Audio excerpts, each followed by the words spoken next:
Running your own business is awesome. It's the dream, as they say. But it's very stressful as well. Customers, they'll see the front end, the products, the signs, the slogans, the happy owner. But it's the back end of the business that really drives the ship. The inventory management, the sales conversions, order processing and shipping. The business behind the business is the key to business. And for millions of businesses around the world, that business behind the business is Shopify. Nobody does selling better than Shopify. They're home of the #1 checkout on the planet, which is why so many businesses work with them. And Shopify brings the heat with their secret weapon, Shop Pay, which boosts sales conversions by up to 50%. And that means way fewer carts are being abandoned to checkout and way more sales are going.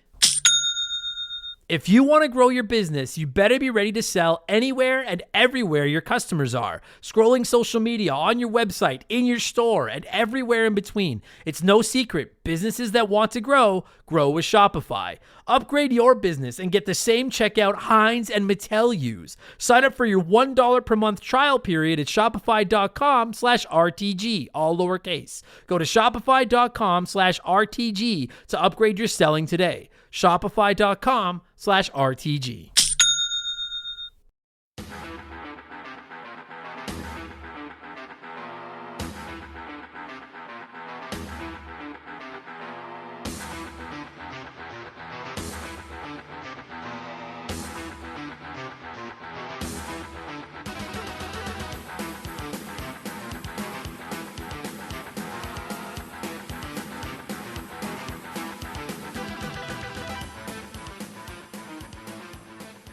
What's up, everybody? Welcome back to Remember the Game. It is my retro gaming podcast where every week a buddy of mine and I sit down and we geek out about the games we played back in the day. My name is Adam Blank. Thank you so much for listening to the show. And this week it is episode 258. And we're going a little off the beaten path that we know so well. And instead of talking about a game we played back in the day, we're talking about a movie based on a game we played back in the day. Kind of, because it's really not. It's a fucking shitty movie. We're talking 2005's Doom, starring Dwayne "The Rock" Johnson. And I remember when this movie came out all those years ago, and I really wanted to see it because I like Doom. I like The Rock, especially back when he was still occasionally Wrestler Rock. But then the reviews started coming out just ripping it a new ass, and I just did what the internet told me to do and skipped over it. But now I'm bored, I'm old, I'm slowly catching up on all the old movies I missed out on over the years, and I thought, one of two things is going to happen. Either Doom is not as bad as people say that it was, or it is as bad as people say that it was. Both could turn into a decent podcast. And truth is, I think it might actually be worse than people said that it was, which I was not expecting. As far as whether or not that made for a decent podcast, you'll have to give it a listen and find out for yourself. Because honestly, this might be the worst fucking movie I've ever seen in my life. Oh, and just a quick heads up. We are going to spoil it. We're going to spoil this movie, so if you haven't seen it, you're welcome for the spoilers, because maybe we'll be able to make sure you don't waste 104 precious minutes of your precious life. And we'll get to all that in just a minute, because speaking of wasting the precious minutes of your precious life, it's time for another edition of the Remember the Game infamous intro. Dun, dun, dun, dun, dun, dun, dun. If you're new to the welcome, fuck me. I'm a little bit hungover. It was a long weekend of camping. If you're new to the podcast, welcome aboard and consider this your warning. Our intros are kind of long, but they're fun. And I can guarantee you that our intros are not quite as bad as the Doom movie. Not a guarantee, but I think it's a pretty safe guarantee. So anyway, if you do want to skip the intro, you're just here for Doom movie talk, go about 30 minutes up the road and you'll be into the whole blah, blah, blah, blah, blah. But I recommend giving our intro a chance. We talk video games and stuff. It's actually pretty fun. I do have to do the plugs. It's how we keep the bills on. Y'all know it. We have merch. We have hoodies, t-shirts, coffee mugs, posters, all kinds of stuff, rocking incredible art drawn by my man Joe from 4545creative.com. You can find all our merch at rememberthegamepodcast.com. If you're interested, it's a great way to support the show. And of course, if you don't do clothes, I get it. It's summer. You want to be out there getting your tan on. You could always, your bronze on, pardon me, as the kids say. You could always just support us on the old Patreon box. I consider it about the best value in the history of the internet. Quick note, as I've been saying for a couple of weeks now, as of August 1st, our monthly $2 tier will be $3, and an extra $1 will go to the cost of advertising this podcast, maybe doing a little bit of traveling to some expos and things, trying to grow the hot dog pot that is Remember the Game. So on the negatives, but I guess I don't even want to spin it like that. I guess it's a negative because I am asking for an extra $1, but First of all, our annual subscriptions will remain at the $2 a month price point if you want to sign up for the year. And number 2, we've got a new perk beginning August 7th. We are taking Purple Monkey Dishwasher, our Simpsons podcast, motherfucking weekly. Beginning August 7th, every week, Purple Monkey Dishwasher goes live. So if you sign up at one of our tiers, you can get yourself a new podcast every day, Monday through Friday. So every Monday, beginning August 7th, Purple Monkey Dishwasher, our Simpsons podcast, hosted by myself and Mark McHugh. Every Tuesday, it's The Rambling Idiot, where I talk about my comedy career, TV, movies, sports, whatever's on my mind. Every Friday, it's Game Patch, where I take a look at all the biggest news in modern video games and all that good stuff. And Expansion Pass goes live every Thursday. That's a different show each week. We do rankings, character, console, retrospectives. There's some comedy episodes. There's a ton of modern game reviews. This past week, it was Expansion Pass number 170. And it was one of our modern gaming reviews. I reviewed AEW Fight Forever, the debut wrestling game from All Elite Wrestling. I'm a big fan of their TV product. I love wrestling games. I thought the game was hit and miss, but a lot of the emphasis was placed on the miss, sadly. But anyway, as is becoming tradition, here is a sneak peek of last week's episode of Expansion Pass, my AEW Fight Forever review.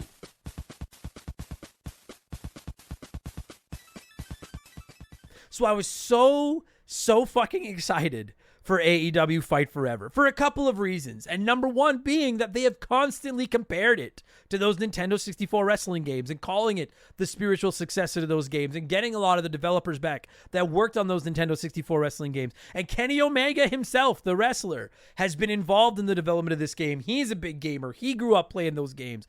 And I was thinking about, I'll be honest, I've never hidden the fact I'm not the world's biggest Kenny Omega fan, but I know that he knows his video games, and I know he knows his wrestling video games, and I presume he knows AEW because he fucking helps run the company. So I'm like, this dude knows what's up. He's going to make sure that he's talking a great game. I have no reason to believe that this game isn't going to be spectacular because this dude knows what so many of us wrestling fans are looking for. And now that I've been playing it for about a month, I definitely see the influence of WWF No Mercy and those other Nintendo 64 wrestling games in it. You see the influence in the control scheme and the graphics and the way it runs. I see it for sure, but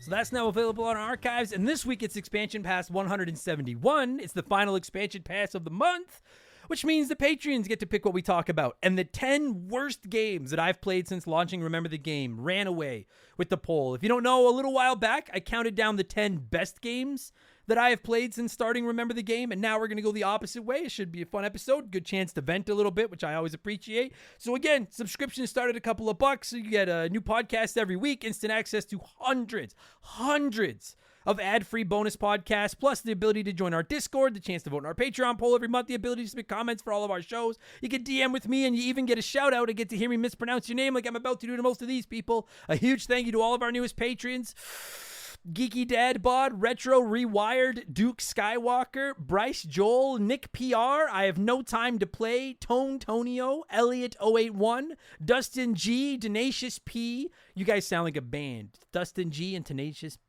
P. I like that. Jesse, Nothing Can Possibly Go Wrong, Oscar Andino, and Seth Terra. I don't think I fucked any of those up this week. Fuck yeah, look at me. Thank you all so much for the support, and welcome to Remember the Game Industries. You can find all of that at patreon.com/rememberthegame. And don't forget, 5% of our Patreon income gets donated to charity, and we offer annual subscriptions that'll save you your 12th month's fees. And finally, you can find me on Twitch. I might not be on there much this week. I'm kind of busy, but I'll be on there soon. Twitch.tv/rememberthegame. If you want to come by and say hi, that's not blowing myself. Let's blow some of you by blowing in some cartridges. It is our opening segment here on the show. We read a few comments and questions from our Patreons, usually gaming related, but not always. And we call this segment Blowing in the Cartridge. He blows all right. He blows big time. That's it, honey. Get into the spirit. Let's blow. In our first blower this week is Smooth Operator, who wrote in and said, "Hey Adam, I just wondered if you could stop calling the Sega Mega Drive a Sega Genesis. Sorry, but it just sounds so wrong. We here in the city of Great Britain know best." Do you? Because, I mean, one of you called me a rambling idiot, and a band from your city flies here every week when they don't have to. I don't know. Truth be told, if you don't know, I actually mentioned this on an episode of the show a couple years ago. I had no idea the Sega Mega Drive and the Sega Genesis were the same console. It was not until well into adulthood that I realized that, like, oh, that's just what they call the Sega Genesis over there. Just like how you call French fries chips or whatever the fuck it is. So no, I'm not going to call it the Sega Mega Drive because the name shouldn't rhyme. I think it sounds silly. I'll be sticking with Genesis. Sounds so epic. Genesis is like, that sounds like a fucking alien creature come to Earth to wow all our eyeballs with incredible video games. Sega Mega Drive, that just sounds like a toy. So I'm sticking with Genesis. Am I so out of touch? No, it's the Brits who are wrong. Matteo wrote in and said, I've seen people, including you, Adam, talk about their love of game manuals. Do you think GameStop producing their own manuals for games as a free bonus would help support physical game sales in the long run? It would likely need some help from the publishers, which may not be willing, and fast turnaround times, but it seems like a simple way to give players an incentive to buy physical. I don't know. Honestly, I'm not convinced that yeah, I'm not trying to poo-poo on your proposal, Matteo, because I do love reading a good video game manual, but it would, for what it's worth, it wouldn't convince me to start buying physical, to get a manual produced by GameStop. So I'm honestly just curious to you listeners out there, would that be enough to get you to go buy a physical game instead? I don't know. I don't think it would. Personally, I don't know we go around in this circle every once in a while. I really don't know what they can do at this point. Like, unless they can fucking like stop Game Pass and PlayStation Plus and things. I just don't know what you can do to save physical. Because it's not just the manuals, right? Like, it's higher cost to the developers. That's why, like, they want you to buy digital. Because they want you to buy digital so bad. Because the physical game market takes money out of their pocket with used game sales. There's the cost of printing the games, shipping them out, all that kind of stuff. Digital, it's just there. And I don't know. I love a manual, but I don't know if that would save them or not. I don't know how you save them. That's why I don't own a GameStop. That's why. Thank you, Matteo, for writing in. Sir Bussalot said, hey, Adam, last night I took advantage of something I feel gets a little overlooked, the Patreon Discord, particularly the Play Games Together channel. I had the pleasure of playing with a few members of the community, and I had a blast. Mario Party and Mario Kart with like-minded individuals, and I'm sure any game that gets played would be great. All the fellas were extremely welcoming, and just a few drinks and lots of laughs. I had an amazing Friday night, and now that I've done it, I can't wait to indulge fully and take full advantage of making new gaming friends and being more in tune with the community. Yes, admittedly, I read this partially because it is a plug for our Discord, which is available at our Patreon, or for our patrons. But yeah, no, seriously, if you listen to this and you are one of our patrons, don't shy away from the Play Games Together channel. It's pretty dope. They have all kinds, like they play tons of games in there. I know they play Among Us, they play Mario Kart, they play Mario Party, they play Street Fighter, they play Diablo. There's all kinds of shit, and it's really cool. Agreed. I shy away from playing online. As you all know, I'm primarily a single player guy. But I hop into the games with the community once in a while, and I'm like, man, maybe the internet isn't all that scary. It's like a little I almost called them a refuge, but it's refuge. Yeah, a little refuge. It's good. They're nice people. They're not. I'm very foggy today. I'm trying. They're not as shitty as a lot of the internet. Well said, Sir Bussalot. That's where we're going here. Elliot081 said, Mr. Blank, what do you think Nintendo should do with the future of Zelda? Do you think they can ever match the scale of Tears of the Kingdom, or should they just go back to the basics? I know more Breath of the Wild style games would probably get more sales, but I would love to see a modern rendition of the classic Zelda formula with some 2D games in between releases. A couple of people, I know Johnny from Virginia wrote in as well, asking about the 5% or the 5%. Sorry, I just saw that on my computer pop up. The battery thing. Asked about the future of Zelda as well and what to do. I honestly don't know. They've said that they're going to draw on Tears of the Kingdom and Breath of the Wild for inspiration for future Zelda games, and I think there's a market for both. Like with Mario, you know, they do a Mario Odyssey, but now we've got Super Mario Brothers Wonder coming out, which is a classic 2D Mario game. I think Zelda can do both. I would like to see them do both. We know Metroid Prime 4 is in the works, which I'm assuming will be first-person shooter, but they just dropped Metroid Dread like a year ago, and it was fucking incredible.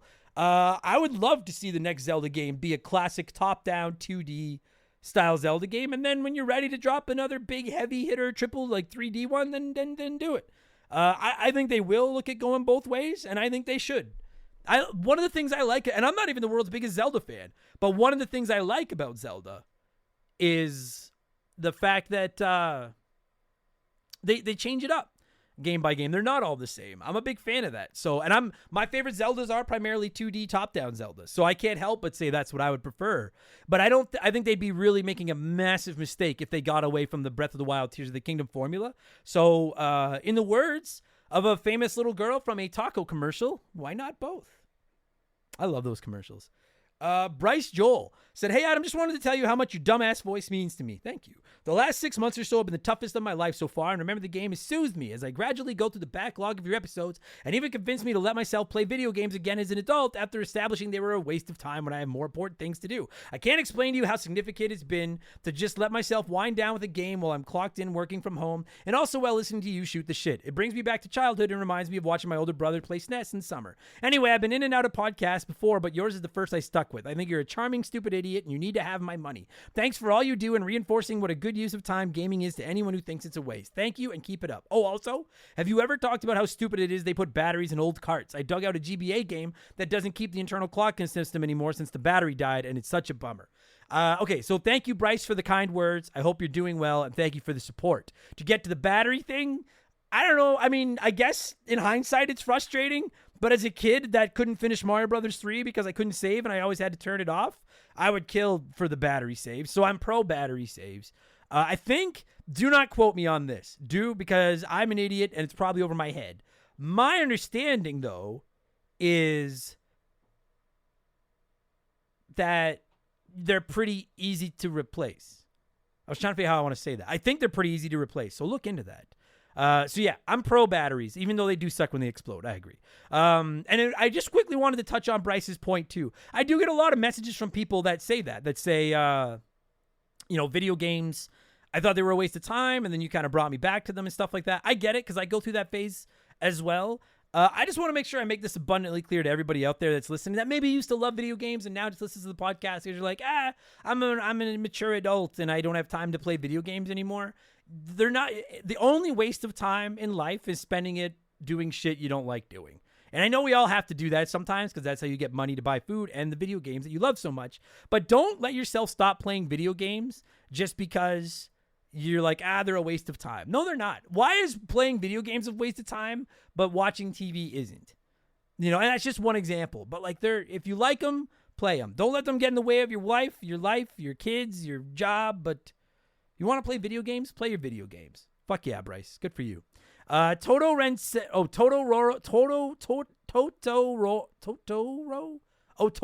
Sensei 420? Totoro Sensei? I feel like that's a reference to something I don't understand. But Sensei, pardon me. Totoro Sensei 420. Jesus. I participated in a lot of 420 in the last week, and I'm feeling it now. Holy fuck. Hey, Adam, newer to the show, and I have been burning through episodes. Wondering if you've ever reviewed or plan to review Dragon Ball Z Tenkaichi 3 for the PS2. Arguably the best ever made and very much stands up today with the upcoming planned remake. It'd be an awesome time to do a show on this gem. I have not, and I get a lot, most weeks I get a few like, hey, have you ever played? Will you ever review that? And I don't always read them because a lot of them I've answered or there's just so many I got to pick and choose. Dragon Ball Z does come up sometimes though, and so I just quickly wanted to address and say I'm not dumping on your franchise. I know literally nothing of Dragon Ball Z, so I'm not going to say I'll never review one of their games. But they're pretty far down the ladder of priority because I feel like I'd be very lost and I wouldn't get the references.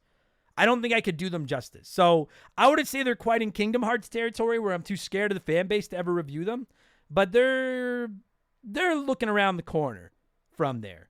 So maybe someday, but I've never played or watched Dragon Ball. I don't even know. We talked about it one day. I was like, is Dragon Ball Z the guy with the black hair? And people were just getting pissed off. So I'm not trolling. I'm sorry. I don't know anything about the Dragon's balls. Austin from the Past to Present Player podcast said, hello, good Sir Adam. I've been running through the backlog of pods like a madman. I'm loving every second. I love that you don't feel like a typical game caster. You feel like just another hot dog like us. It's amazing. Thank you, Austin. As for my question, I'm curious. If the Switch never happened, where would you have liked to see Nintendo go as far as a console? Another retro throwback type player or a big name bulky 5K console to compete with the Xbox and PS5? Love the show and love all the hot dogs. Jesus, that is a good fucking question, Austin. I don't know. If Nintendo hadn't made the Switch, they couldn't do the Wii U again. I like the Wii U, but the Wii U was a disaster. You know what? Truth be told, if I didn't know about the runaway success the Switch would be, I would have said go just to handheld. Just make like the next 3DS Vita because that was like, that's their market. Like, that's where they do well, is the handhelds. The handhelds are their bread and butter. I always like to think about what a PS5, Xbox Series X equivalent console from Nintendo would be like, and how much fun it'd be to play a Tears of the Kingdom or a Mario Odyssey or a Mario Kart on big, sexy 4K graphics and everything. But I feel like they would get lost. I feel like that market's full. I think Nintendo needs to be. I think the reason the Switch is successful is because it's a lot of people's companion console. They've got their PC or their Xbox or their PS5, and then they also have a Switch. And I think that's their bread and butter. So I think I would have stayed there anyways and gone with the 3DS type model and just made a new one. That's kind of what I'm hoping they do with their next one. I hope they draw some inspiration from the Steam Deck. I don't think they can get as big and as fancy as the Steam Deck because I think it's too expensive. And I'm not saying the Steam Deck is too expensive. I have one and I love it. I'm saying for Nintendo, I think it's too expensive. But I think now they need to stay in that hybrid universe forever. Which means they probably won't. They'll make another fucking Wii or something crazy. So anyway, we got to move on here. We got one more quick. It's letter time. Mandak said, hey, Adam, for the games you pick here on Remember the Game, how do you decide what ends up being on the show? For example, do you look at a game and it's sort of that looks like some good shit? Or do the games that come on the show have to meet a certain criteria that you set or anything like that? Truth be told, Mandak, if I'm going to show you how the sausage is made, there is literally no rhyme to my reason whatsoever. Right now, I'm mostly playing games that people sponsored, which is why I'm trying so hard to get the sponsored backlog caught up. But other than that, I just play games. For the first 200 episodes, it was mostly games I grew up playing, and they're just the ones I know well enough to sit down and talk about semi-competently. I am running out of games that I grew up playing that I could still sit here and talk about competently. So now it's not so much that I look at a game and I'm like, oh, that would make a good episode or that would make a bad episode. Honestly, some of our best episodes turn out to be games that I don't think would work very well. They just have to be something that I have opinions on. Doesn't matter if they're good or bad. Really, the only games I ban from the show are either ones I'm scared of, like Kingdom Hearts, or ones that I just don't understand, like Suikoden 2. I think Suikoden 2 seems like a great game, but it's just, for anyone that's hoping I'll ever cover it, it's just too much for me. I'm not that good at RPGs. I can't stand managing giant parties. I'm like, this seems like a brilliant game in a language that I don't understand, and I'll never be able to do this game justice. So it's just not going to get on the show for that reason. But yeah, generally, if I think I can speak about it for 45 minutes without sounding like a complete idiot, then that's what I swing for.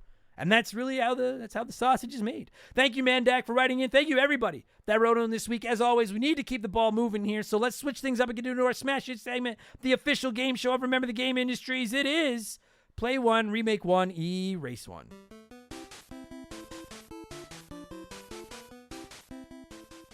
And a huge thank you to Classic Concentration from the NES for unknowingly providing us with the theme music for the show. The rules are simple. Most weeks, I give our listeners 3 retro video games. But this week, we went with movies. We're talking the Doom movie, so I switched it up, and it's Watch 1, Remake 1, Erase 1, with 3 gaming movies: Silent Hill, House of the Dead, and Max Payne. And 44% of you said that you would watch Silent Hill, remake Max Payne, and erase House of the Dead. I figured that might be the runaway, but I didn't think it would run away as far as it has ran. That said, that is not what I would do. Let me tell you what a few of you had to say here, and then I'll tell you what the right answer was. Normal Normie said watch Silent Hill because it's even better than the game. Remake Max Payne because they were on the right track but faltered when it came time to capture the trippin' balls occult tones of the game. And then erase House of the Dead because it was funny, but it wasn't supposed to be. So bury it because likely nobody with talented is interested in redoing it right.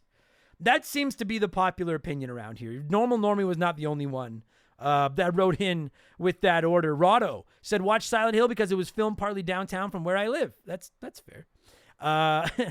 Remake Max Payne because it was okay, but could have been much better. And then erase House of the Dead. Didn't do anything for me then and probably won't when it was remade. Fuck it. I get it. The Last of Us was filmed near my house, so I like it even more now. I understand. I get that might seem like such a silly reason to side with a movie, but I understand. I understand that logic entirely. John C500 said, easy as a Sunday morning. Watch Silent Hill, good. Remake House of Dead, could be better and updated visuals, etc. And erase Max Payne, good grief.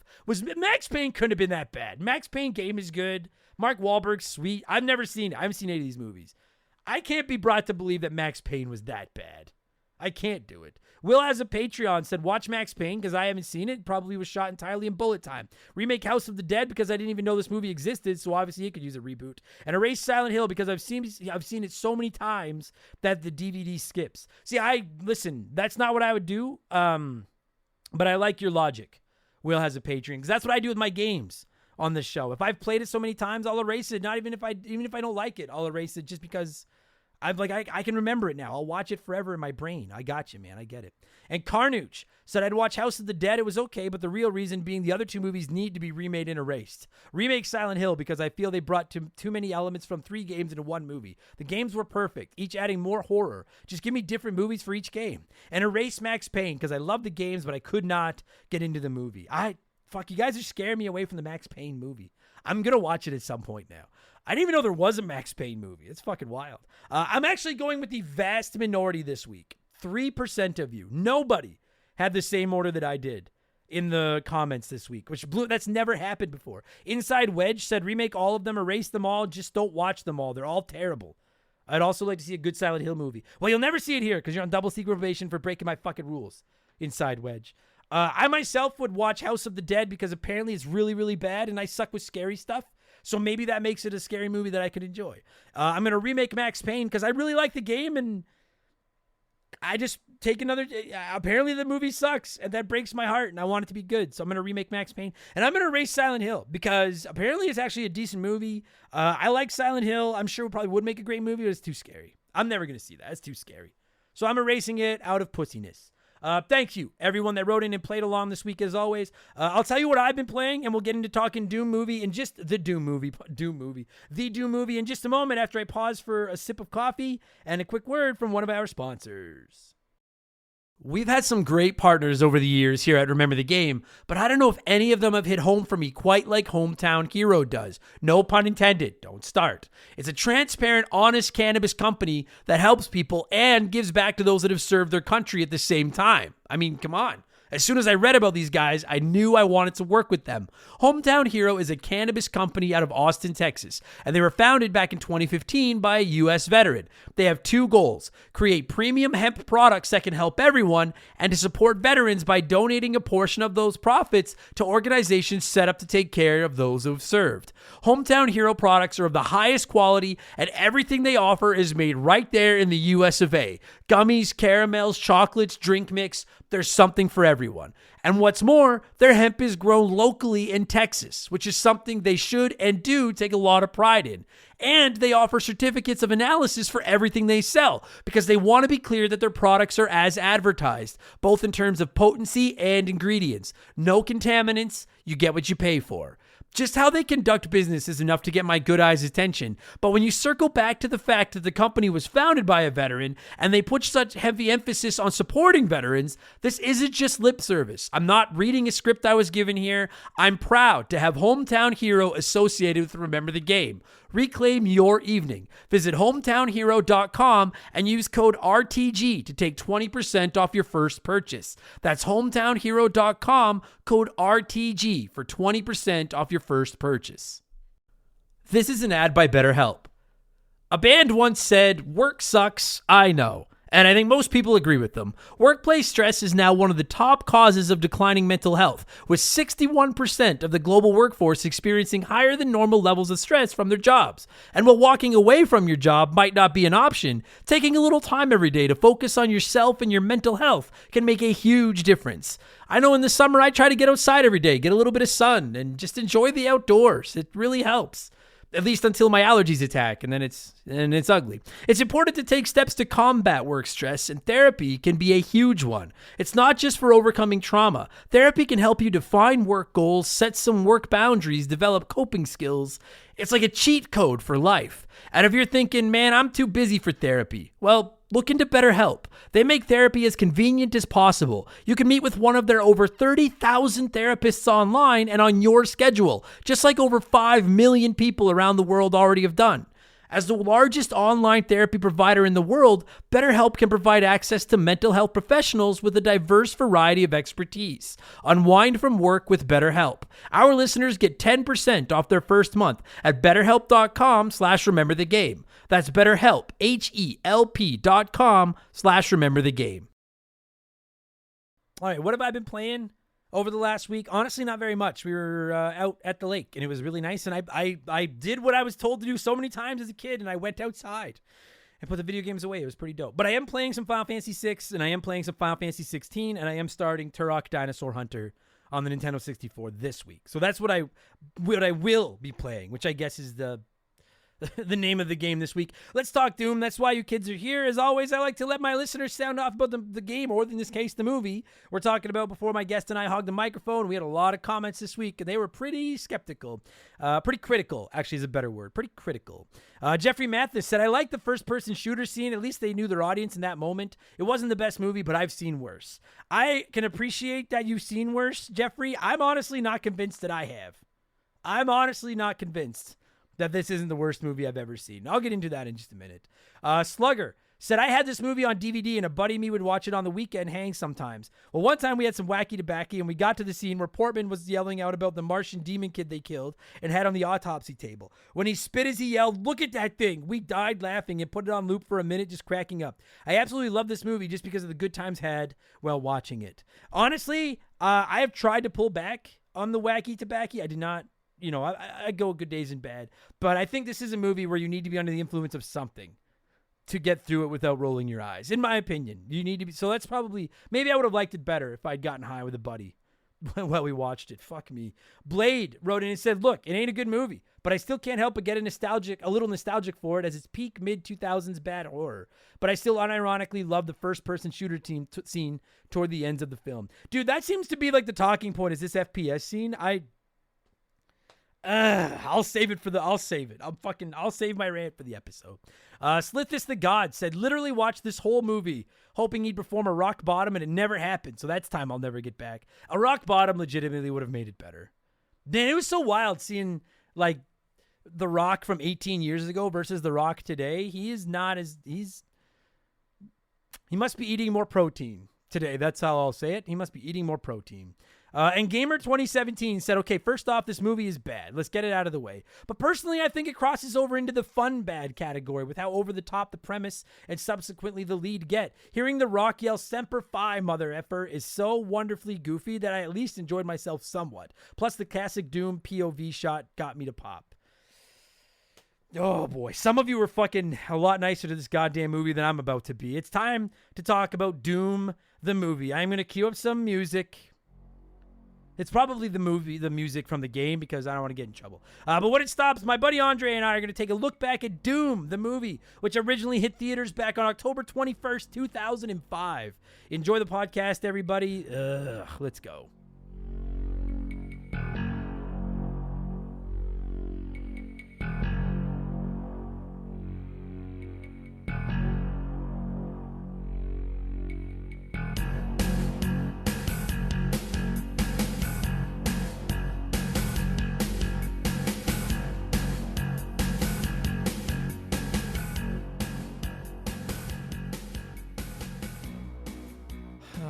All right. Fuck. This week, as I'm sure you know from the intro and the title and everything I've already said, we're talking about the Doom movie from 2005. And joining me this week is my friend Andre. Hey man, how are you? God, that fucking movie kind of made me depressed after watching. Thank God I had wrestling to watch after to make me happy again. Whoa. Dude, so like as you all know, or maybe you don't know, I have been making a very conscious effort to watch more movies, and because I didn't watch any movies growing up, so I'm slowly catching up on movies. And if you go back to the archives here on Remember the Game, we've done a couple of movie reviews. I like to review the occasional not wrestling movie. Now I get wrestling on my mind. Fuck. Video game movies, right? Like we've done Street Fighter, we've done The Wizard. There's a few in there. And I've always wanted to see Doom because I've heard that it's so bad. And I'm like, maybe it is, but I'm a huge fan of Doom, the video games. And maybe a hot take. I like The Rock as an actor. Do you like The Rock as an actor? Yeah, was it? He did a movie similar around this time called Be Cool. When he was John Travolta and Uma Thurman, Yeah, I thought he was really good in that role. They're like weirdly the Tooth Fairy. He wasn't that bad in that movie. I saw dude. it. Sorry to Have say, you ever but seen Walking Tall? yes, he was very good. I love that Southland. movie. He did Southland Tales. I think it came out the next year. I Yeah. thought he did a really good job in that. Had some interesting choices, but this was a bad choice. Bro, fuck me, man. I was like, I seen all the reviews and I'm like, it can't be that bad. I'm like, it's The Rock. And it's like, to me, listen, all right, like I'm not stupid. I've seen my share of video game movies. I know we're fortunate that in 2023, video game movies seem to have finally turned the corner and they're getting better. But I know that back then, most of them were pretty bad. I'm aware, right? I saw Resident Evil and everything, which I actually don't think is that bad, but I know. So I'm going into this movie and I'm like, it can't be that bad. All you need to do for a Doom movie is put some badass Marine on Mars and there's a portal to hell and he fights a bunch of demons. And I assumed that at the end he would close the portal to hell and be the hero and that would be it. And I'm Yeah. thinking, like, that's not right. Like, tell me, Andre, tell me right now, that synopsis I just said, tell me that's not better than what we got in the Doom movie. That like they took that story and went, fuck this, let's do something else. Like it's just like I think the only connecting point is UAC, like the company, Yeah. and the fact that they're Marine. And it was multiple Marines, not just one. I truly can't even tell you. Okay, for the record, everybody, we're gonna spoil the shit out of this. But the funny thing about that is we're gonna spoil this movie. I really don't know how much there is to spoil. If you were to ask me what the story of this movie is, it's like, so I mean, like, listen, we've all played the Doom video games, right? Like, I think even have you like, I don't know, like, I've played most of the mainline Doom games. Just curious, what have you? And I won't, I'm not gonna criticize you, but like, what Doom movie games have you played? Doom 1, 2, I think six. I think it was it 1, 2, 64. I think Yeah, was the order. yeah. Yeah, those three. I played Okay, the so you haven't first played two. the modern ones. No, and I don't. I'm not sure if I played Doom 3 or not. Like I haven't played the modern ones. It's just I've gotten very much away from shooter games in my Sure. life. But All right. like I played these back in the day because again, Doom was revolutionary of a game Right. when it came out. How could you not play it? When my friends got their 64 and they got Doom 64, I played that on their 64. But Sure. like Yeah, Doom is I like, so when I Doom went to this 64 movie. is, yeah. Like Doom 64 is the one I haven't played, but I played Doom 1, Doom 2, Doom 3, Doom 2016, Doom Eternal. And like, I don't think the story in any of them is anything to write home about, but we all know basically what's going on, right? You're a Marine and somehow wherever you are, Mars or whatever is connected to hell and these demons and shit are coming through and you're fighting them. And it's just lots of big guns, lots of killing people and it's like, and so I'm shocked that a movie, a movie whose only job it is to tell a story, has less of a story than these video games that have no story. How? I don't even know what the story is. The Rock and a bunch of these other guys go through a bubble to, I assume, Mars to fight zombies, and then there's a sister there that everybody's hitting on, and one of the Marines is like, "Leave my sister alone." And then eventually the Rock and then the guy and his sister get away, and I think like fuck, like, so the okay, so let's, oh my god, I've always said the worst movie I've ever seen is either Hostel or Wild Wild West, and Wild Wild West might have the best title track, but it's the worst movie. This might now be the worst movie I've ever seen. Is it? What's the worst movie you've ever seen? Oh, I seen The Room. That's really bad. I haven't seen But The Room. oh, my friends forced me to go to a theater once, but no, this is down there with some of the I watched DOA, the Dead or Alive movie. That's pretty shit. Okay, That's a pretty terrible goddamn movie. So there's levels to the shit here. So this like, is just as this ranks pretty low for me. I'll tell you that yeah. right now. There's like only a couple things in the movie that I like, and most of the rest of it I just go, ugh. It's It's fucking embarrassing. Like, I'm telling all of you, like, I don't know what so I'm asking you, like, to me, like, the two things from the plot that I was waiting the whole movie to see how they played out were like, The Rock is leading this team, and listen, we've all seen zombie movies, and as you're watching the movie, one at a time, these guys are getting killed off, and I'm assuming The Rock is going to be the one at the end that Yeah. survives and gets through. And so I'm waiting to see who survives this movie, and then the fucking and I'm begging you to correct me if I miss something here. The the one guy, what's his name? Reaper? Yeah, The guy that Reaper. survives to the end. Yeah. Reaper, he doesn't The Rock's like telling him to take time off. And all the other guys are excited to take time off. And then The Rock is like, sorry, boys, no time off. We got a situation. We got to go up to Mars to this place, whatever.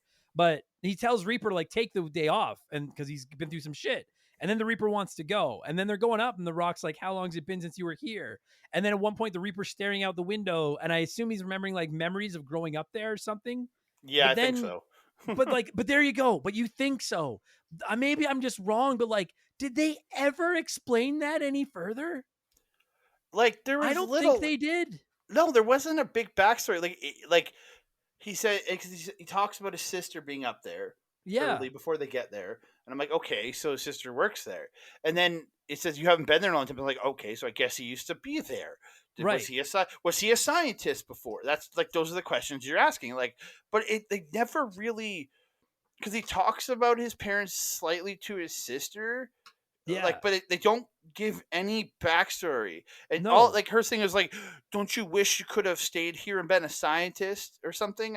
Yeah. Like, Like they but imply it, but that's the entirety of the backstory, like the story that we get, that he should have stayed there and been a scientist instead of being out there as a marine in the yeah. world.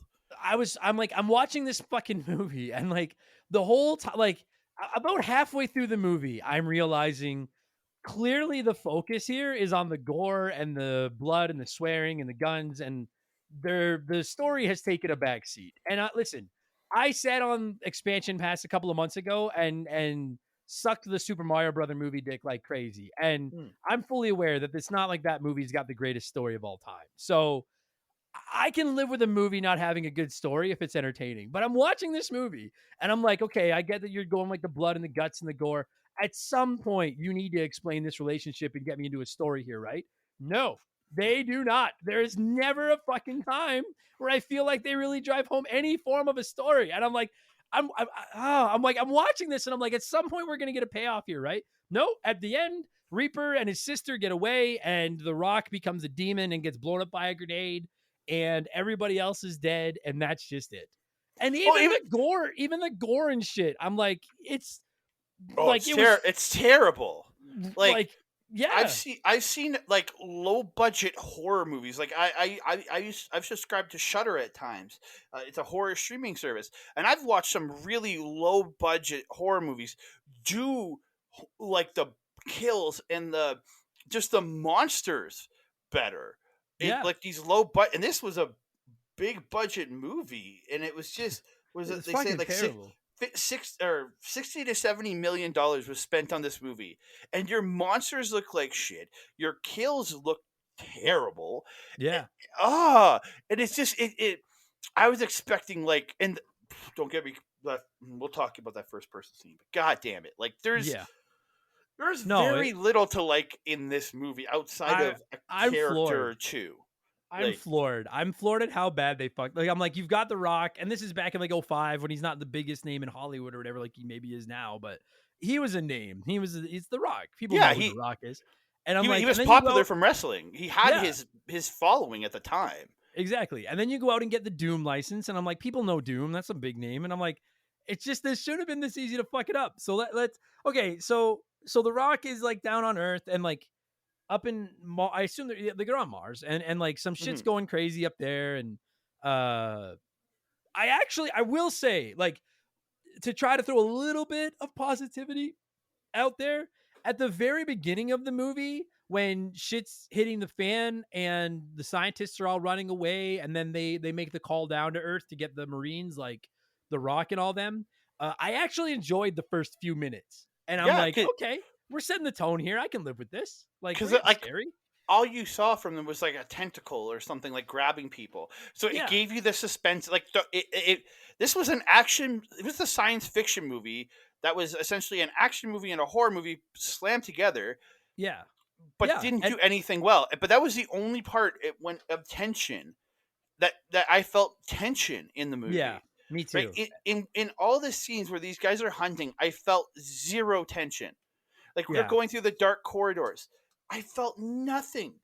Like No, same here. And that, fuck. yeah, the very beginning, I'm like, okay, this is tense. Then they make the call down to Earth, and they get the Rock, and then they're introducing like the Rock's fucking crew, like all these, all these like, and it's like the classic movie with like the group of fucking dipshits and lovable guys that are, they're all getting ready to go on holidays, and then they're getting called up here to deal with this situation, and I'm like, okay, and I'm not kidding. I'm like, I'm 15 minutes into the movie, and the Rock and his crew are headed up to Mars, and I've seen some of the scientists get eaten alive, and I'm like, all right, I'm on board. Like, I got this has potential. I'm interested in this.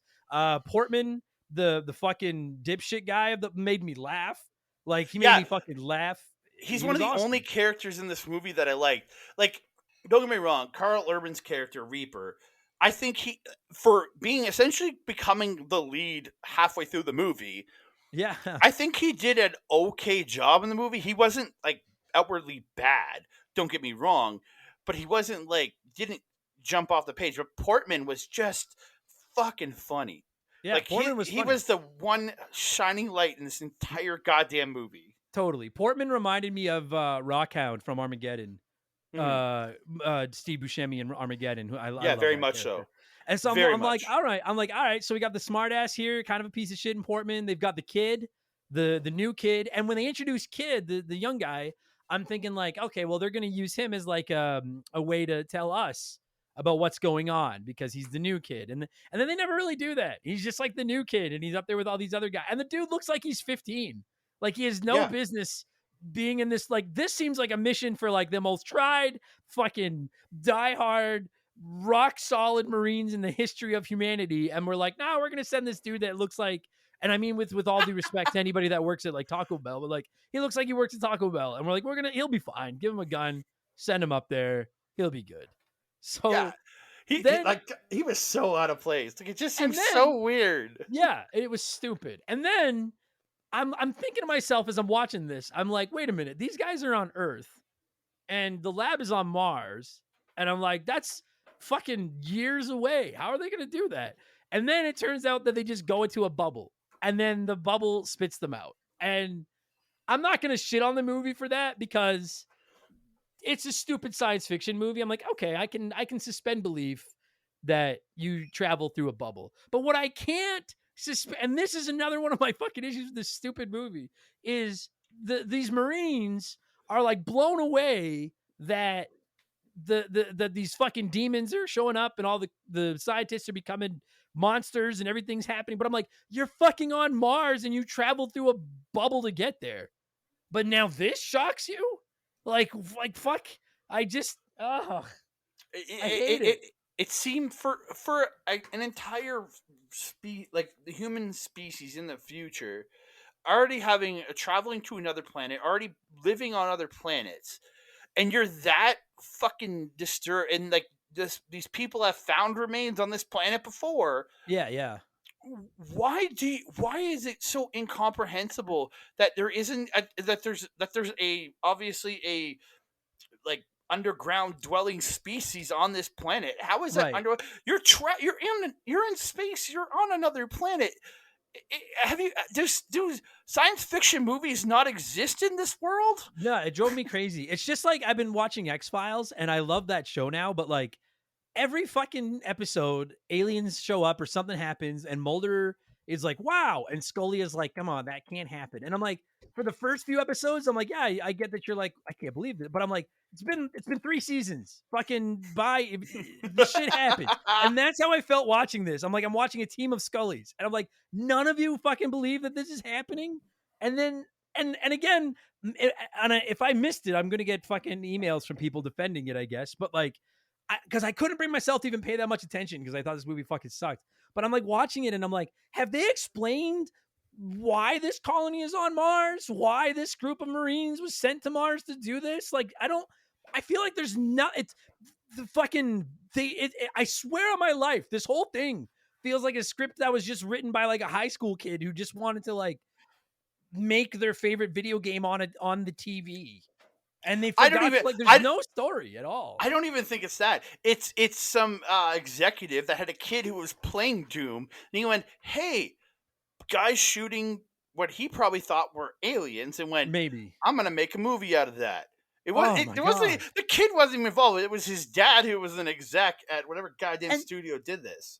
And that's another problem I have with this fucking movie is that, like, listen, I've played Doom. I understand you deal with like the zombie guards and the zombie marines and a couple of scientists and shit, but like, you literally run into like 4 or 5 like mutant creatures, whatever you want to call them, demons for the whole movie. 90% of the people they're fighting are just I'm like, this is a zombie movie with a couple of monsters sprinkled in.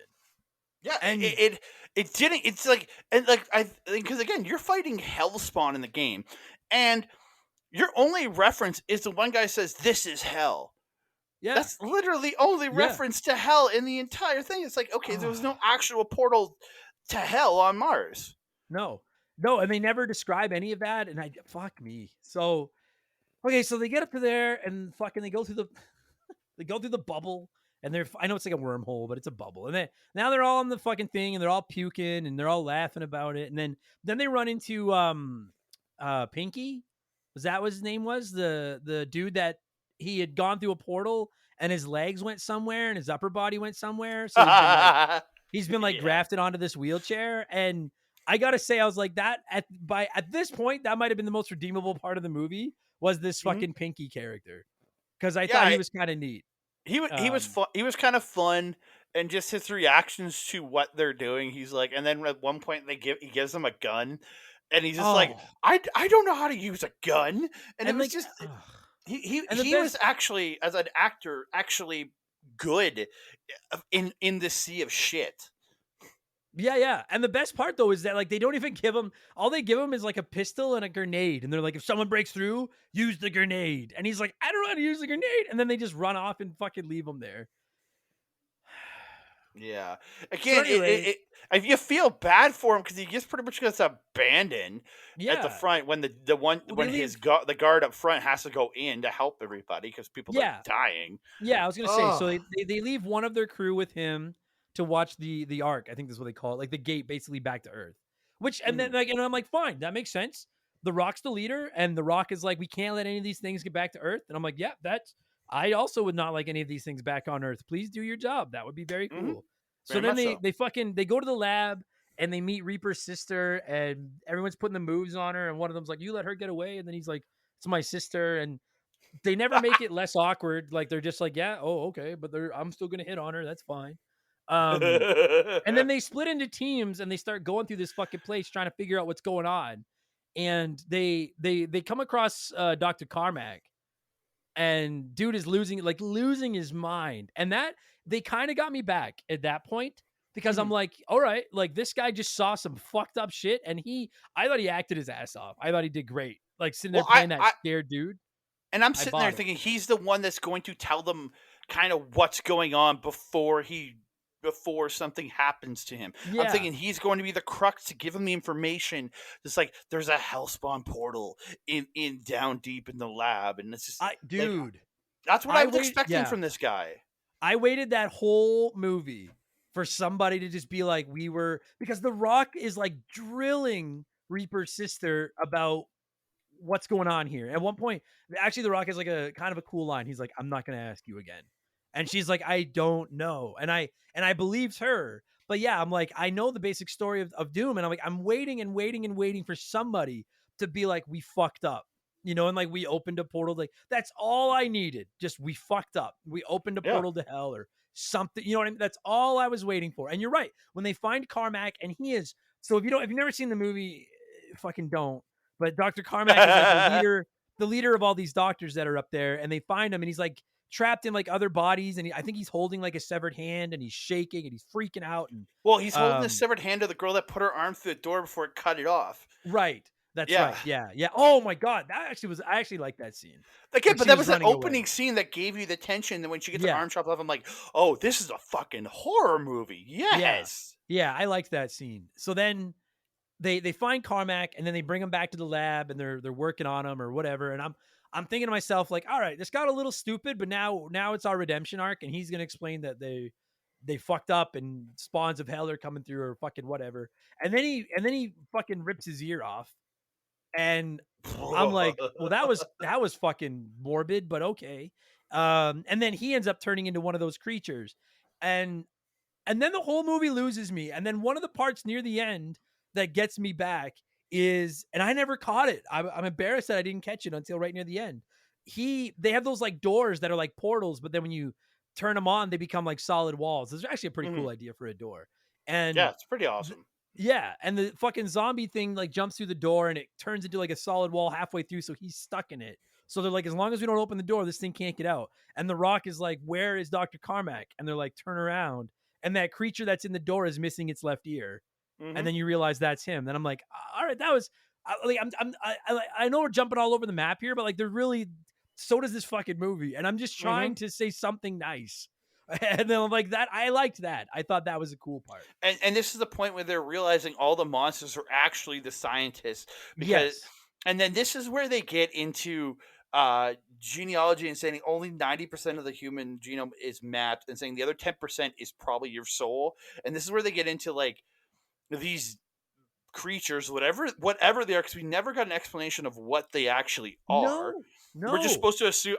I'm just assuming they're hellspawn. Well, That's what, because as a Doom fan, I have to assume that. Yeah. But they attach to you, and then they pretty much rewrite your DNA. And if you're evil, you turn into a monster. But that's one of my other beefs with this fucking movie is early on in the movie when they're all up there and Reaper's sister, I can't remember her name. But Reaper's sister, I don't know. Pam? She's like the scientist. Yeah, I don't know. I'm gonna call her Reaper's sister, but she's the scientist, and she's showing him how some of them have an extra chromosome or whatever the fuck. I don't know anything. Yeah, about the human body, the humans have 23 chromosomes. Right, and she's like, these have 24, and then. And I'm like, okay, like I'm sure they're gonna call back to that. I'll remember that because I'm dumb. I need to remember these things. And then later in the movie, she does actually like a cool experiment where she's got like a demon's tongue like out of its mouth, and she takes the brain matter from one person and puts it over the tongue, and the tongue loses its shit. Then she takes the brain matter from another human, puts it over the tongue, and the tongue doesn't move. And then she explains, I think it's something to do with that extra chromosome. And she's like, that chromosome, like you said, must represent your soul.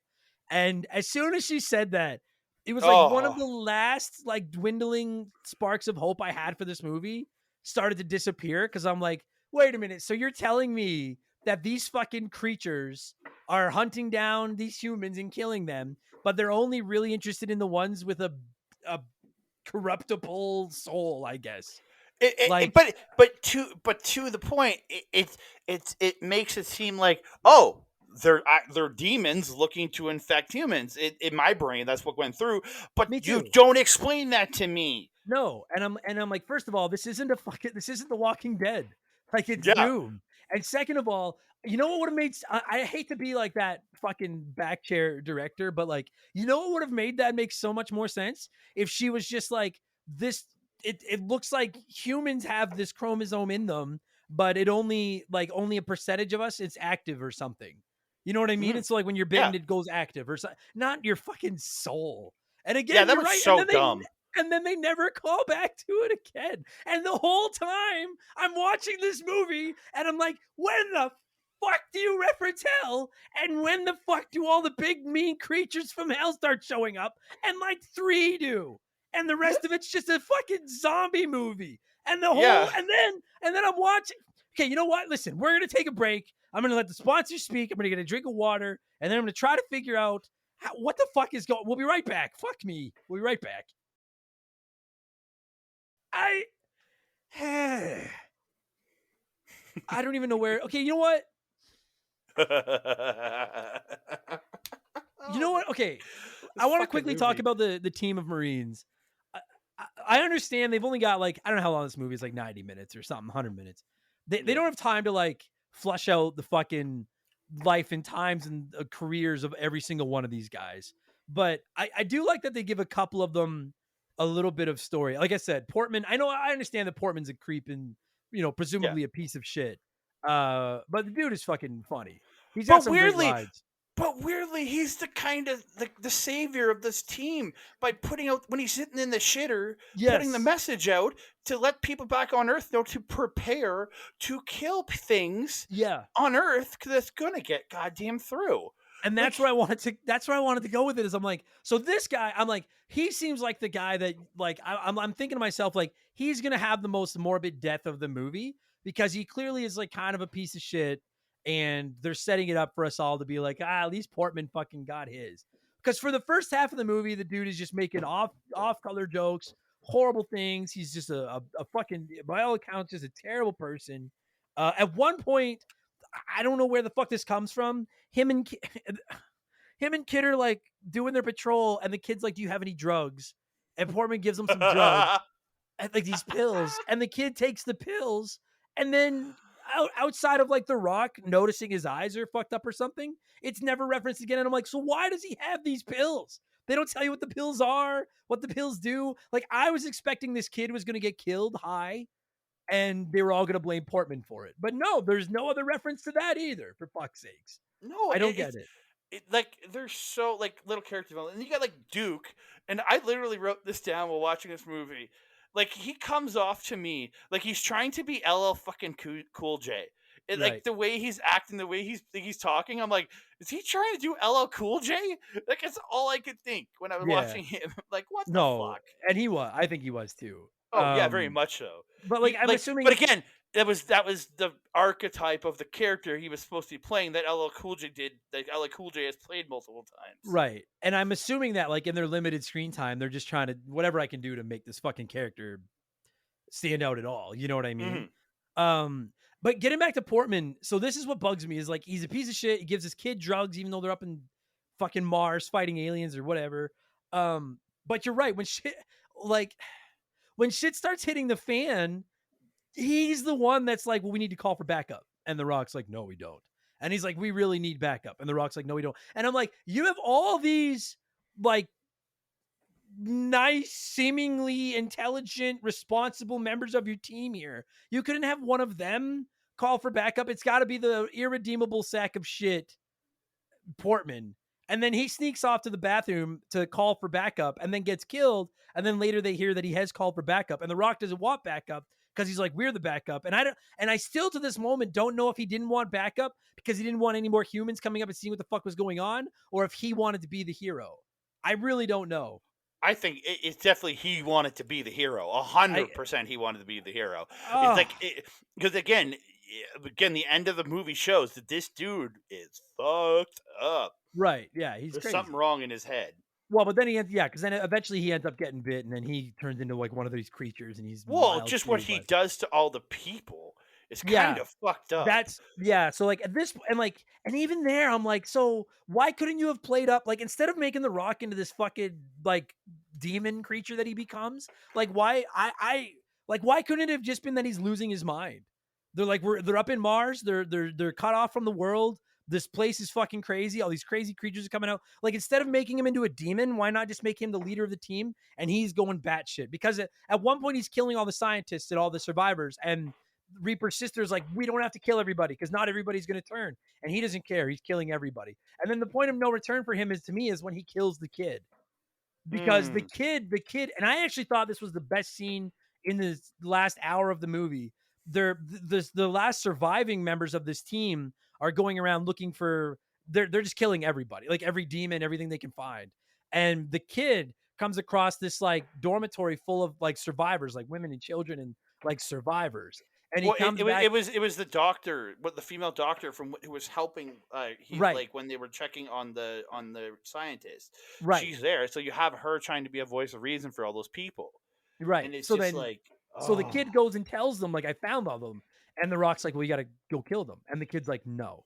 And the Rock's like, that's an order. And the kid's like, no. And then he shoots the kid in the head.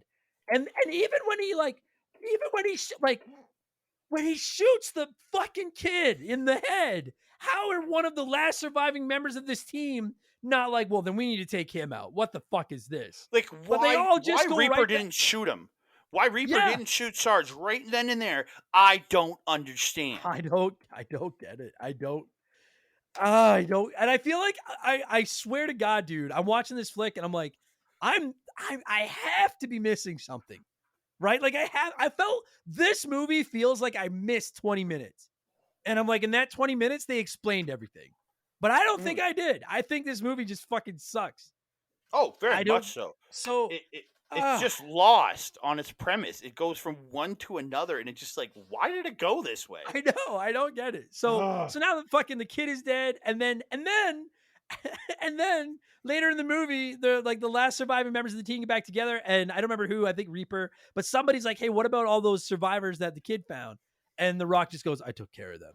But they never showed it. We don't know. They don't show anything. None of that. Like maybe they ran out of money. They couldn't film that fucking scene. I don't fucking know. So none of that fucking happens.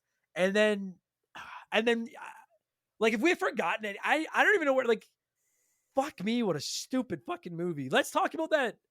Oh, actually, there was one other character that I thought was kind of neat was Duke. Duke was Um, cool. I yeah, like and Duke. like I Yeah, like the the one that's part. acting like LL Cool J the whole time. I liked him. Like he was generally charming throughout the movie, especially with him playing off of the Doctor Sam. They had a good Oh rapport, and I like that. Or do you no, think I'm it's the same sorry. I guy? did. No, you're right. That is who Duke is. I'm sorry. I meant Goat. Oh, Apologies. I meant Goat. Yeah, Goat. yeah. Oh, Um, yeah. Okay, sorry. Yeah. Like, yeah, no, that's on me. I got the names all mixed up because they don't do a good job of fucking explaining their names. Goat is the dude that is at some point he takes the Lord's name in vain, and then he takes out his like machete and carves a cross into his arm, and he has all these scars on his arm, and he's like, I took the Lord's name in vain. And I was like, wow, that's I thought that was actually kind of cool. I thought it was fucked up. And then later in the movie, they Well, find him dead. that's some fucked up childhood trauma right there. That Oh, that's 100% is wild. fucked up childhood trauma. It's wild. But they bring him back to the lab and they're trying to save him after he got attacked and they can't because like his flashlight goes out. Like oh, so convenient his flashlight dies when he's by himself and he gets attacked. And then they classic. And then they bring him back to the lab and then they try to save him and then he dies and they're all like sad about it. And then they kind of put him in what I assume is like a morgue.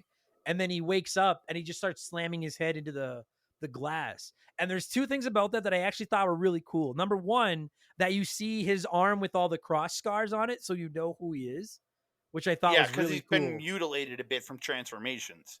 Right. And then number Yeah. two, that they explain, even though I thought it was Hokley, I don't think Hokley is a word. Sounds like a Flanders word, but like it was Hokely explained in a dokely. hokey. It was explained in a hokey fashion, but they explained that like he realized he was becoming one of those things, so he killed himself by ramming his head into that glass until he died. I actually thought he probably, frankly, had the best arc of any, if you want to call it that, of any character in the movie. I quite enjoyed his character. Yeah, because Um, he was that super serious Marines, like I'm not fucking around guy. yeah, But the way he portrays himself in there, and I really he was again he wasn't anything special in the movie. Don't get me wrong, he's not a standout character, but he did get a. I think he got a fair death in this in a sense yeah. that he did get that at a point. He got to kind of go out honorably by taking himself out. Yeah, but like to me, he would have been a good call to be like, we're calling in backup, like because he Hmm. kind of seemed like almost like a second in command, except other maybe Reaper or either him or Kid. Like, why couldn't Kid have insisted on calling in backup and getting in an argument with The Rock about it? You know what I mean? Well, Like, well, he's I go back to like, I'm like, dude, were you just looking for a reason to give this Portman guy more screen time? Like, what the fuck? Well, Ah, again, and you're giving a panic feeling. If the kid would have been, it's the kid, the young, yeah, inexperienced Marine panicking in the face of danger, and that's why he wants to call in backup. yeah, would have And made maybe he total sense. doesn't, and then Portman just maybe it's a realization for Portman when he's sitting in the shitter to call in backup. I don't But know kid should have been the one to bring it up, because not even Portman. no, because even when Portman is like trying to like fix things and call in the backup. He sneaks off to the bathroom so he can call in for backup. And then Pinky, the dude who's the like molded onto the wheelchair thing, is like, Hmm. I've lost Portman's camera. And then Portman's like, I'm taking a shit, you gimp. And he's like, fuck you. But it's like, so like, but then 2 seconds later, he's the voice of reason calling in for backup. And I'm like, so do Yeah, you want me? Am I cheering for this guy or do I want him dead? Like, what the fuck do you want from me here? yeah. Fuck me. his character was so off in that sense. The fact that they had it, like, if it was the kid constantly screaming for it, and then Portman just kind of cluing in, going, "Ah, okay, let's do this." That would have Yeah. been fine. But it's the fact that Portman was the voice of a reason in it all is what bothers me more than anything. Yeah. Yeah, me too. And then the rest of the characters, like, God help them, like they're just stupid. Like I have no Well, connection to fucking any of them like at I all. I have to talk about The Rock in this goddamn movie. Yeah, yeah. Holy shit! Did this guy chew the motherfucking scenery? Like his overacting, like you wouldn't goddamn believe. Like it's just like him yelling. It was just so stupid. It was. And I like The Rock. I don't want to shit on him, Oh, but me either. But I think it he was one of needs to his be shit first on. movies. Yeah, I think it was one of his first movies, and he was still learning. But it Oh was it yeah. was pretty bad. Agreed. Yeah, he was so. Oh my god. Well, Like, him and yelling but and going, again, it's irreversible, and like at yeah, the end, in the big fight, he's yelling, "Semper Pi, motherfucker!" I'm just like, yeah. why? But then also, like, in his limited defense, they start the movie out that he's gonna be like the hero and the straight laced like leader of the Hmm. team, and then by the end of the movie, he's like the main villain of the demon. And I was like, this poor guy. Like, what the fuck do you want this guy to do? Like I don't disagree. It was over the top. It was also just quick side note. This movie's from 2005, and you look at The Rock in 2023, and then you look at The Rock 18 years ago, and I'm not even dunking on him for it per se, but like it is abundantly clear when he was still under like a drug testing program and when he is not. Because the Rock from this movie would be eaten alive by the Rock of today. Oh, Like by far. he's a beast today. But anyway. Um And The okay, so Rock was never a small person either. no, of Because course if you not. look at it in No. WWE and post WWE at this point, he But was he's not small, but he was small compared to The Rock today. That's for yeah, darn sure. it was a trip watching a movie that's almost 20 years old and seeing how much he's grown physically in the last 20 Mhm. years. That dude fucking eats houses. Um, I love that it's so dumb. But I will say, as a Doom, like, so one of the things I wanted out of this movie was just references to Doom. And one of the only references they do that actually worked out was at some point The Rock sees the BFG on like a screen. And I can't remember what the technical term, because I've always uh, just called it the big the fucking gun too. I remember I wrote it down. The big force gun. Okay, that's okay. So he Yeah. sees like that on like the screen, and then he goes to try to get. I love that he's just like, we're gonna need more firepower, and so he just decides to like go to this lab and get this gun that he doesn't even know if it fucking exists or if it's just like on a computer screen or whatever. And then he can't get in, and then because he needs the DNA, so then he goes and gets the hand that the Dr. Carmack was holding and uses that to Hmm. get into the lab. I will say I would have preferred it if it was like, well, you need a blue key card and then he had to go find a blue key. Like I like that would have been a cool little nod to the games, but Well, whatever. But then, just a little nod to the game is that the fact that the doctor like the Sam has to go to 3 different stations to get the information that they have to bring home. So right. that was one of the few video game nods that you have to go to 3 locations to get what you need to complete the To- mission. totally. And I just thought it would have been funny if he needed it, because that's always my big joke about Doom games is you need that fucking colored key card. But so Yeah, he that gets would have in been there and good. he actually gets the big fucking gun, and then he shoots it and it's fucking insane. And I will say, for all the shit I'm throwing on this movie, it got us.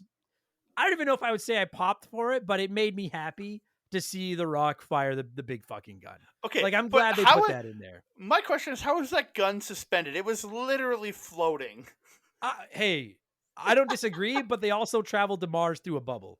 I know, but it was just So like I I was just agree, like, though. okay, so like this is like, but that's how it exactly how it would be presented in a video game. It would be in that floating sphere thing Yeah, or yeah. cylinder. It would be in that. It would be floating there if you grabbed it in It the would game. be. So No it was question. again a little nod to the game that it's floating there. But yeah, It's just so stupid. Um, and then of course we'd be remiss. We cannot end this episode without without talking about this first person scene. Now, oh, when well, I posted, hang on, when I posted on social media I was watching this movie, I had some people just laughing and be like, that movie's so bad and it's shit. I did have some people be like, well, at least you get the cool first person scene. So it seems like some like it and some don't. I have to say, when the first of all, they faked me out because I assumed it was going to be The Rock that got that first person scene. When the Reaper first wakes up and he looks at himself in the mirror, I thought that was kind of neat. But then after that, when he goes out and starts fighting and calling out for his sister and Sam, that's it. Yeah, When he Sam. starts calling out for Sam and fighting people, that scene maybe a neat concept. That scene went on for way too fucking long. I thought. Did you like it? I thought it was fun for about 10 seconds. For about the first 10 seconds. And then as he's walking through the hallways, what bothered me more than anything is how slow he's moving, how slow he's turning. Yeah. I'm like, in Doom, you do not you're not super fast, but you don't move that slow in Doom. Even No. in the original Doom, you move quickly. Why is this guy walking at a slow pace? Why is he turning slowly and sees a monster right in front of him and then shoots it? Like, Yeah. none of it made any sense.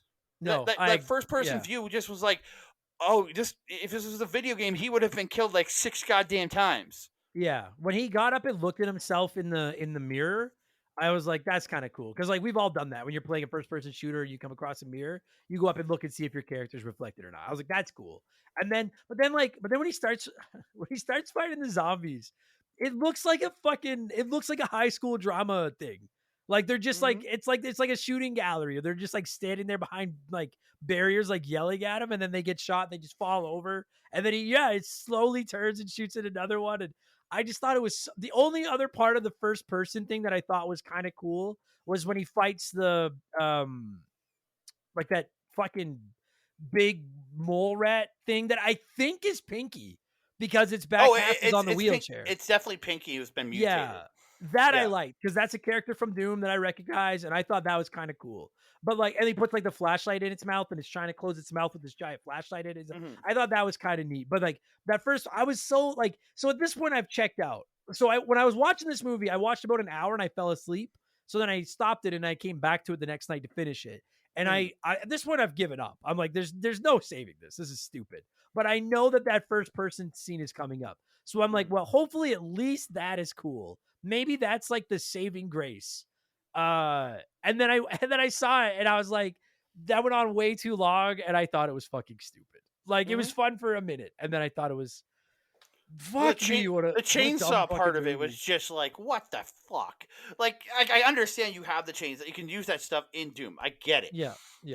But it made zero sense of this thing's fly. Like the mole rat took it from him at one point and knocked out his hand and went flying past him. But it's like, yeah. And then you know what I just thought of too is like he has this big standoff with Reaper. Reaper has a big standoff at the end with Sarge with the Rock, and they're staring at each other and they're like talking and and Rock's like, how much you got left? And the Reaper's like, I don't know, about half a clip. And he's like, what about you? And the Rock has the BFG and he's like, one shot. And I'm sitting there watching it and I'm like, and I don't know if it pisses me off more that the obvious thing didn't happen or if that the obvious thing did, like, or that it. So like I'm sitting there and I'm like, the obvious play here is Reaper eventually is going to kill the Rock with the BFG. And I'm like, with that last shot, that'd be pretty cool, right? Like, but then that doesn't even happen. The Rock shoots the BFG. Reaper steps aside. The Rock misses the shot, and then that's just the end of the BFG. And I'm like, so what was even the fucking point? Like, what was that? What the fuck was that? How did you miss every fucking thing? How do you miss the proper use of the most iconic weapon in this entire fucking franchise? I don't understand. When they stare each other down and the Rock says, I have one shot left, I'm in my head, I'm like, there's no way that the Rock doesn't eat the last shot from that BFG. And then he, like, and the best part is like, it's not even like something drastic happens with it. The Rock shoots it. Reaper just takes a step, which actually is kind of like Doom. The Reaper takes one step to the right. The shot misses him. And then that's just the end of the BFG. And I was like, you couldn't even fucking do that. And then at the end, when they get away, they're like on their way back to Earth or whatever, Reaper and Sam, and they still don't get into detail about what happened up there. And there's no big closure. It just goes to the credits. And I couldn't decide if I was mad that you didn't give me any big wrap up of the story or if I was like, thank fuck this is over, because Jesus Christ, what a shitty movie. I've Like, never in my life thought that I could make a better movie than somebody, but I kind of think I could now. oh, Fuck me. 100%. I think anybody can make a better Doom movie than this. Awful. 100%. Now they did a sequel. I don't know if it's better, but I doubt it. Yeah, yeah. I'm not watching. I'm not watching it. You no, never again. No, Fuck you. never. If they made like I didn't see Hostel 2 and I wouldn't see a Wild Wild West 2 and I'm done. I Oh, like come you on. had You your don't want to chance. see a Wild Wild West too? I would watch No. that. Fuck Oh, off. That come fucking on. movie sucks. It Minus the does, theme but come song. The on. theme song's awesome. But other than that, fuck me. Uh did we touch I think I don't know if I've missed anything, but like Well, okay, so I want like to make go ahead. If there's something we getting missed by into all the means. first person scene, how he got there, like he was dying from a Yeah. gunshot that the Rock hit him with, and she injects him with the C24 serum. So your thing, my entire thing is, so this turns people into monsters. Yeah. Why did you give it to your brother? And then, well, I mean, I assume it's like a desperation play, but it's like, so why didn't like so that was just fine? Like, how'd you like? I don't know. It Well, was so well, fucking because dumb. the way they explained the remains early on is she had they explained the remains of the human or the humanoid person they found that they had superpowers. Again, he's one of the good one that injected with the 24th Right. chromosome gets essentially becomes superhuman. But it was just No, it's just how do it's you know your irrefutable. how do you know your brother's not evil? How do you Yeah. know he is not his 10% isn't evil down His deep and that his won't turn into the monstrous beast. his goddamn code name is Reaper. He can't be that Yeah. nice. Like his fucking code name is Reaper for fuck's sakes. That's a mean name. Anyway, Fuck I this listen. movie. I wanted to say if we missed any plot lines or plot holes, or you're like, oh, I can't believe you missed the point of this or this. You can feel free to message me and tell me if you want to, but I just want to make this abundantly clear. There's literally not the only way you can save this movie in my eyes is if you message me and say I accidentally watched the wrong movie. There is nothing else you can say that will make me be like, oh, now it makes sense. Now this movie's great. This movie is awful, and the less said of it, the better. What a pile of shit. Are you Oh, good? very much Have so. we got it? Have we? I'm good. That was the All last right. part I want to talk about was the superpower serum. That's the Fuck last thing I me. wanted. All right. Well, let's score this piece of shit. 24 chromosomes. Let's do that. That sounds good to me. Out of 24, I can't imagine we're gonna get to 24. Out of 24 chromosomes, what do you want to give this fucking thing? Because I can't discount the decency of a couple of the people in this movie and the fact that we did get a BFG. So I'm going to give it like 6 chromosomes out of 24. Oh, That's being generous. Yeah, I was gonna. I won't lie to you. Like, I was gonna give it a better score than that. So fuck. Now I feel like a donkey. I was gonna give it like an 8, and I thought that was being mean because I was like, I liked the BFG. I thought Portman was funny. Yeah, but And the first, that's the 6. It yeah, you're only right. gets up to a 6 for me. The first 10 minutes weren't terrible. Yeah. It is a bad movie though. Never. If you haven't seen it, the only reason I could recommend watching it is out of morbid curiosity, which admittedly is why I watched it, and I want you all to know how much I regret that decision. So, I watched it back in 05 when it came out, and it didn't make me happy then.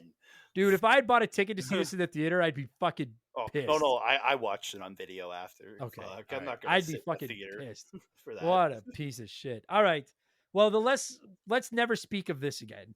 Please, God, no. Fuck me. I'm excited. There's like, I can assure you, the next video game movie I watch will not be as bad as this. I don't know what it's gonna be yet, but I'm confident it won't be as bad as this. I got a few that could be worse. I can't fathom it. Andre, you stay busy when you're not watching shitty movies for my show. What are you up to these days? I'm doing a few different things right now.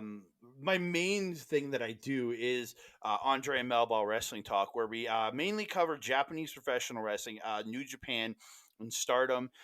We put out at least 2 shows a week, trying to get. Then we also have a third show where we talk about the local Edmonton scene when we go to the indie shows. Other than that, if you our mutual friend Mike the Ref, all my stuff is simulcasted on his channel Backbreaker Media, so you can check me out there also. And then I also cover Marvel shows over on our local establishment on YouTube and Twitch. We talk all the Marvel content as it comes out. There's uh, Today, as this comes out, we will be talking live on Twitch the finale of Secret Invasion. We're gonna go live with a couple friends of ours talking that show. So I'm very excited for. We're going to be watching episode 5 tomorrow, but lots of great Marvel content coming out there. A lot of other great content on that channel. But yeah, my main one is Andre Melball Wrestling Talk on YouTube, Facebook. You can find us on either one of there. Lots of great stuff we put out there. Just talking Japanese fresh wrestling because we love it. A lot of G1 coverage right now because that's the big tournament going on, and the 5-star Grand Prix starts in 2 weeks, which is Stardom's G1. So yeah, lots of I great love it. wrestling coverage.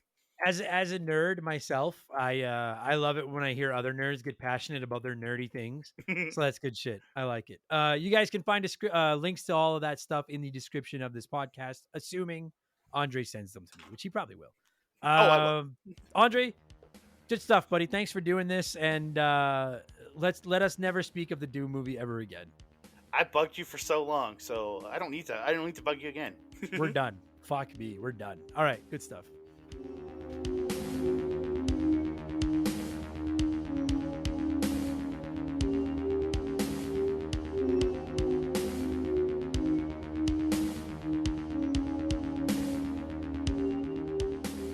And that's going to do it for this week's episode. Andre, thank you so much, my friend, for giving me a call and talking the fucking Doom movie. And to every single one of you nerds listening to this show, whether this was your first Remember the Game or maybe your 258th, thank you so much for the support. I appreciate it more than you could possibly know.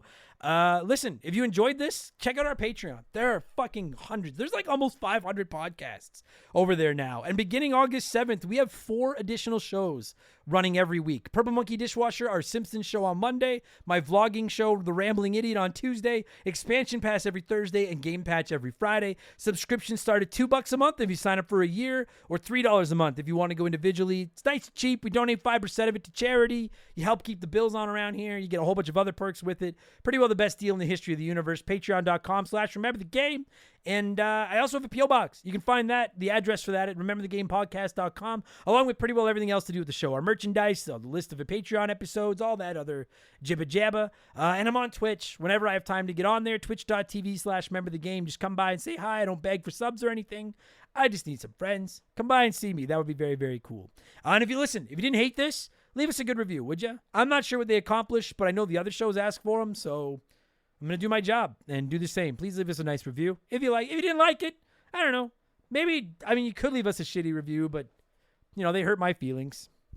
They hurt my feelings. Anyways, you can find links to all of Andre's stuff in the description of this podcast if you want to check it out. I'm going to get out of here, go drink some more coffee, and try to shake the fog off from this past weekend. I'll be back tomorrow with Expansion Pass 171, where I will count down the 10 worst games that I have played since I launched this show. Game Patch will go live on Friday, where we'll talk about all the biggest news in the world of video games. And a week from right fucking now, we'll be back with Remember the Game number 259. And I'm going to put my cards on the table. I have no idea what that episode is going to be about yet, but I'll figure something out. I had 7 days. That's lots of time. I'm going to thank some patrons and get out of here. Thank you all so much for the support. I'll talk to you on the next one. Cheers. So long. Goodbye.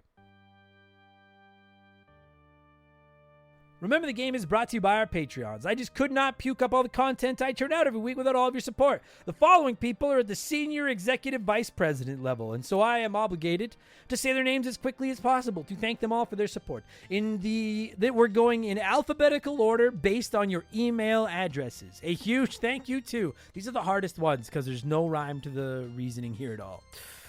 AB Killing Just a Fish, Adam Martinet, a dude named Adam, West Gen, A-Town, Alex R, Itchy Nutsuru, Andre, Andy Hudson, Dave Thompson, Andrew Wright, Benjamin Atkins, It's the Bigfoot, Zamatos, Brandon DeZeba, It's OG, Hago Waffle, Dan Fusselman, Dan of DNA Gaming, Biddy, Captain Ed, Nerdy Hybrid, Bobby Litton, General Fury, High Plains Drifter, Elijah Burns, Brian Weber, Bula, Burt Macklin, Hitchy Poo, Cody Thompson, Adam Blank still has reviewed Mario Galaxy, Trevor Leahy, Chris Flurry, Chris Dickin, Triple, Makeshift Mellow Magic Money, Christian Gabriel, Christopher Britt, Adam Blank's Evil Twin, Drunks and Bantam King, James Clark, Scissor Fist, Cody Richardson, Colin Bollinger, The Fletchman, Neil Cooper, Juris Dr. Mario, Robbie Air, Cesar, Fallen Snow Kiku, B.O. Problem, Daniel, Chris Williams, Dave McGee, oh my god, it froze. Dude, that fucking name The names being out of order are fucking with me hard here. Oh my god, it froze. Dakota Guy, Digital Dave, Decoy Man, The Supreme Chozorizu, Doug Dorn, Chevy Boy 9211, Dead Boys on the Roof, Current Remember the Game Hall of Famer Mark McHugh, Joe the Sandman, Dr. Nightmare 23, Franklin Badge, Ballsack Teabagger, Eric James, E-Man Trucker, Raging Irish, Big the Cat, Shorzy, Super Dad Bros Podcast, Fraser Burns, Graham Kennedy, G9PSX, Maverick Marty, Jamir Williams, Lucas Valadez, Faded Sufferance, Holmes, Phil Lencher, Philip Ramsey, Isaias, Evolva, James Juan Francesco, Radioactive Man, Jean Repram, Sharonic, Max Lagroom, John of the Adult Children Podcast, Can't Destroy Her, Jake Carter, Nothing Could Possibly Go Wrong, The Big Deal, Jake Callahan, John M. Watkins, Joel LeBlanc, Beaver Boy, Johnny Zubu 81, Laces Out Dan, Johnny from Virginia, Oroku Saki's Gardener, Chugger 22, Jordan, Jeff Bergeron, Robothan Dick Whittles, Stud Still Smash, No One Cares, Fill Up My Mouth with Farts, Sleeper Hit, Alexander Camps, Devilish Saint, The Keegs, Kevin Monroe, Ryan Kinchin, Postman, Chris Lovin, Kayach, Aaron Lawson, Gabe, On My Foot, Mark Sneed, Lord State Puff,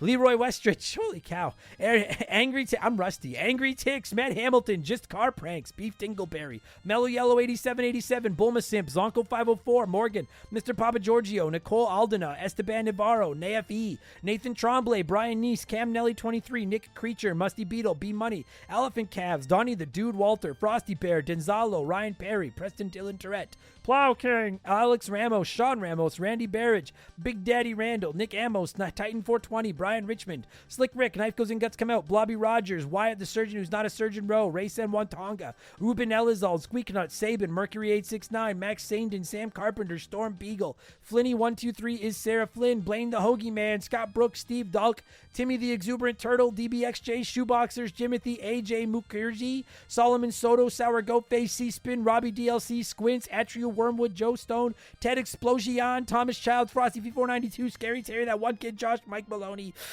Finish Strong, The Fiend, Ryan Colton, Glue Scappin, Thomas Smith, Timothy Sabrinsky, Doogie, Tom Houlihan, Fuzzy 99, Quiet Place Queen, Trevor McKee, Hired Goons, Because 19, Tyler Bauer, Wolf Magic 21, Lord Longrod, Von Hugendom II, Ryan Whitcomb, John Woodruff, Super Nintendo Chalmers Works For Me, Wolfgang Darren, Buy Me Bone Storm, Antonio Echeverria, Darth Skywalter, Kia Pup, Nazuru, Joe Buck, Tunable Powers, Zane Donovan, Guy Who Does Things, Zach Shepard, and Matt Zeus. I'll give myself a 6 out of 10 for that one. I've done worse, but I've done better. Thank you so much for the support, everybody. Appreciate y'all. Cheers.